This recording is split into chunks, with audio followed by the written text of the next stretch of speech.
Eyes of Tomorrow is an exotic heavy rocket launcher in Destiny 2. For the intrinsic perk, it is Eyes on All. This weapon is capable of tracking and firing at multiple targets simultaneously. When fired, this weapon launches 6 rockets using 1 heavy ammo. Each of those rockets can track a different target, so you can track maximum of 6 enemies with this rocket launcher. While zoomed in, you can set a target to track by putting your target in your crosshair, and you will get a special indicator that the target is now tracked.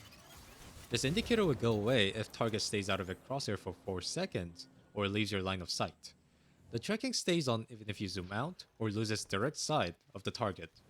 The tracking can be established at roughly around 120 meters. If you fire the rocket while the tracking is on, the volley of rockets will aggressively track to the target.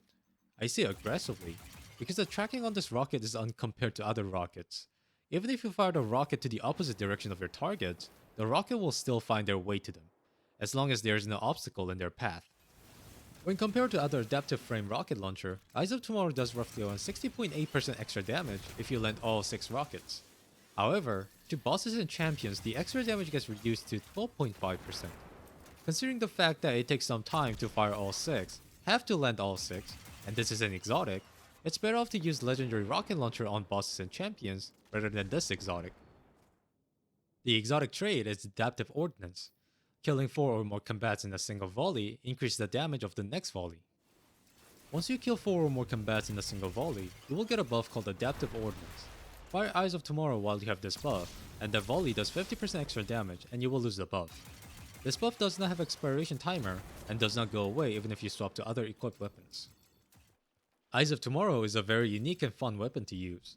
Nothing is more satisfying than seeing 6 rockets flying all the way in the air to find this path to destruction. But it's not really an effective weapon. Because it is better off to use other legendary rockets to bosses or champions, this weapon is really viable in ad clears, and it is designed to be good at that. However, there are other good weapons for the ad clears, especially primary weapons. In Season of Risen, this rocket launcher still does not have a place to call home. However, Bungie announced that Eyes is getting a buff of 30% increased damage against bosses and champions next season, so there still might be a story left to be told. Thank you for watching. I will see you with my next video.